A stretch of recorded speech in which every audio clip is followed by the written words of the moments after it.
नमस्कार दोस्तों, आपके अपने चैनल व्रत मुहूर्त डायरीज में आप सभी का स्वागत है। आज हम पुरुषोत्तम मास महात्म्य के अध्याय 17 और 18 का श्रवण करेंगे। वक्रतुंड महाकाय सूर्यकोटि समप्रभा निर्विघ्नं कुरु मे देव सर्वकार्येषु सर्वदा। ओम नमो भगवते वासुदेवाय नमः। तो आइए श्रद्धा और भक्ति के साथ आरंभ करते हैं पुरुषोत्तम मास महात्म्य का 17वां अध्याय। एक समय धर्मराज युधिष्ठिर ने भगवान श्री कृष्ण से विनम्रता पूर्वक पूछा, हे पुरुषोत्तम प्रभु, दान, सत्य और भक्ति की महिमा तो आपने सुना दी। अब कृपा करके यह बतलाइए कि यदि किसी मनुष्य के भीतर सेवा की भावना के साथ साथ अहंकार भी आ जाए तो उसे उसकी सेवा का क्या फल मिलता है।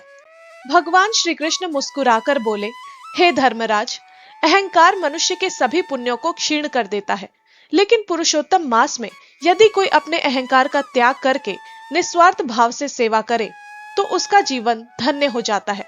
सुनो, मैं तुम्हें एक वैद्य की कथा सुनाता हूँ। बहुत समय पहले चंद्रपुर नामक एक सुंदर नगर था। वहां माधव दत्त नाम का एक प्रसिद्ध वैद्य रहता था। उसे जड़ी बूटियों और आयुर्वेद का अद्भुत ज्ञान था। दूर दूर से लोग उसके पास उपचार कराने आते थे। उसकी औषधियां रोगियों को लाभ पहुंचाती थी, इसीलिए नगर में उसकी बड़ी ख्याति थी। धीरे धीरे उसके मन में अभिमान आ गया। वह सोचने लगा कि मेरे समान वैद्य इस संसार में कोई नहीं है। मेरे बिना इन लोगों का जीवन कठिन हो जाएगा। शुरू शुरू में वह निर्धनों का भी उपचार कर देता था, लेकिन समय बीतने के साथ उसका स्वभाव बदलने लगा। यदि कोई गरीब व्यक्ति उसके पास आता और औषधि के बदले धन नहीं दे पाता तो वह उसे लौटा देता था। वह कहता, पहले धन लाओ फिर उपचार होगा। नगर के लोग उसकी विद्या का सम्मान करते थे, पर उसके कठोर व्यवहार से दुखी रहते थे। कुछ समय बाद पुरुषोत्तम मास का आगमन हुआ। नगर के मंदिर में प्रतिदिन भगवान विष्णु की कथा होने लगी। एक दिन माधव दत्त भी वहां पहुंचा। कथावाचक कह रहे थे, जो मनुष्य रोगी, दुखी और असहाय लोगों की सेवा भगवान का स्वरूप मानकर करता है, पुरुषोत्तम भगवान उस पर विशेष कृपा करते हैं। परंतु सेवा में यदि अहंकार आ जाए तो उसका पुण्य क्षीण हो जाता है। यह वचन माधव दत्त ने सुने, लेकिन उस पर अधिक ध्यान नहीं दिया। अगले दिन एक वृद्ध साधु उसके घर आए। वे बहुत दुर्बल थे और कई दिनों से बीमार प्रतीत हो रहे थे। उन्होंने विनम्रता से कहा, वत्स, यदि संभव हो तो मेरी चिकित्सा भी कर दो। मेरे पास तुम्हें देने के लिए धन नहीं है। माधव दत्त ने उन्हें ऊपर से नीचे तक देखा और कहा, मैं बिना शुल्क के उपचार नहीं करता। साधु शांत भाव से मुस्कुराए और वहां से चले गए। उसी रात माधव दत्त को एक विचित्र स्वप्न आया। उसने देखा कि वह एक घने वन में अकेला भटक रहा है। उसका शरीर दुर्बल हो गया है। वह सहायता के लिए पुकारने लगा, पर उसकी ओर कोई नहीं आया। तभी वही वृद्ध साधु उसके सामने प्रकट हुए। उन्होंने कहा, जिस पीड़ा को आज तुम अनुभव कर रहे हो, वही पीड़ा उन लोगों की है जिन्हें तुमने धन के अभाव में लौटा दिया था। इतना कहकर साधु अदृश्य हो गए। अगली सुबह जब माधव दत्त की आंख खुली तो उसका मन अशांत था। वह सीधा मंदिर पहुंचा और कथा सुनने लगा। उस दिन कथावाचक ने कहा कि रोगी की सेवा ही नारायण की सेवा है। यह सुनकर उसका हृदय पिघल गया। उसे अपने व्यवहार पर पश्चाताप होने लगा। उसी दिन उसने संकल्प लिया कि इस पुरुषोत्तम मास में वह निर्धनों का निशुल्क उपचार करेगा। धीरे धीरे उसके घर के द्वार सभी के लिए खुल गए। वह गरीबों को औषधि देता, वृद्धों की सेवा करता और रोगियों को सांत्वना भी देता। अब उसके चेहरे पर पहले जैसा अभिमान नहीं था, बल्कि करुणा दिखाई देती थी। कुछ दिनों बाद वही वृद्ध साधु पुनः उसके पास आए। इस बार माधव दत्त ने उन्हें आदर पूर्वक आसन दिया, जल पिलाया और स्वयं उनकी चिकित्सा की। साधु प्रसन्न होकर बोले, वत्स, आज तुम्हारी विद्या सार्थक हुई है। इतना कहते ही उनका स्वरूप बदलने लगा। क्षण भर के लिए माधव दत्त ने दिव्य प्रकाश का अनुभव किया और उसे ऐसा लगा मानो स्वयं भगवान की कृपा उस पर बरस रही हो। वह भाव विभोर होकर उनके चरणों में गिर पड़ा। उस दिन के बाद माधव दत्त का जीवन बदल गया। वह अपनी विद्या को भगवान का प्रसाद मानने लगा। नगर में उसकी ख्याति पहले से भी अधिक बढ़ गई, लेकिन अब उसे अपने ज्ञान का अभिमान नहीं था। लोग कहते थे, सच्चा वैद्य वही है जो रोग के साथ साथ दुखी मन का भी उपचार करे। भगवान श्री कृष्ण बोले, हे धर्मराज, पुरुषोत्तम मास में निस्वार्थ सेवा करने वाला मनुष्य मुझे अत्यंत प्रिय होता है। विद्या, धन और सामर्थ्य तभी पवित्र हैं जब उनका उपयोग दूसरों के कल्याण के लिए किया जाए।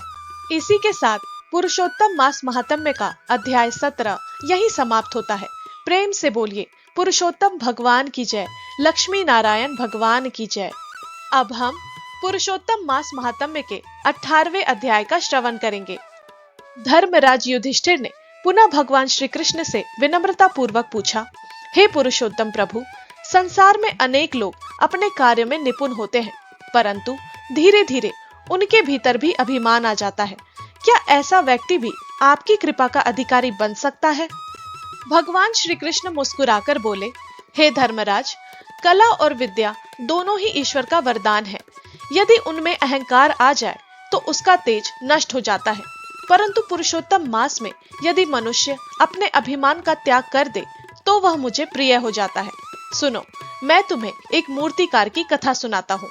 बहुत समय पहले देवपुर नाम का एक समृद्ध नगर था।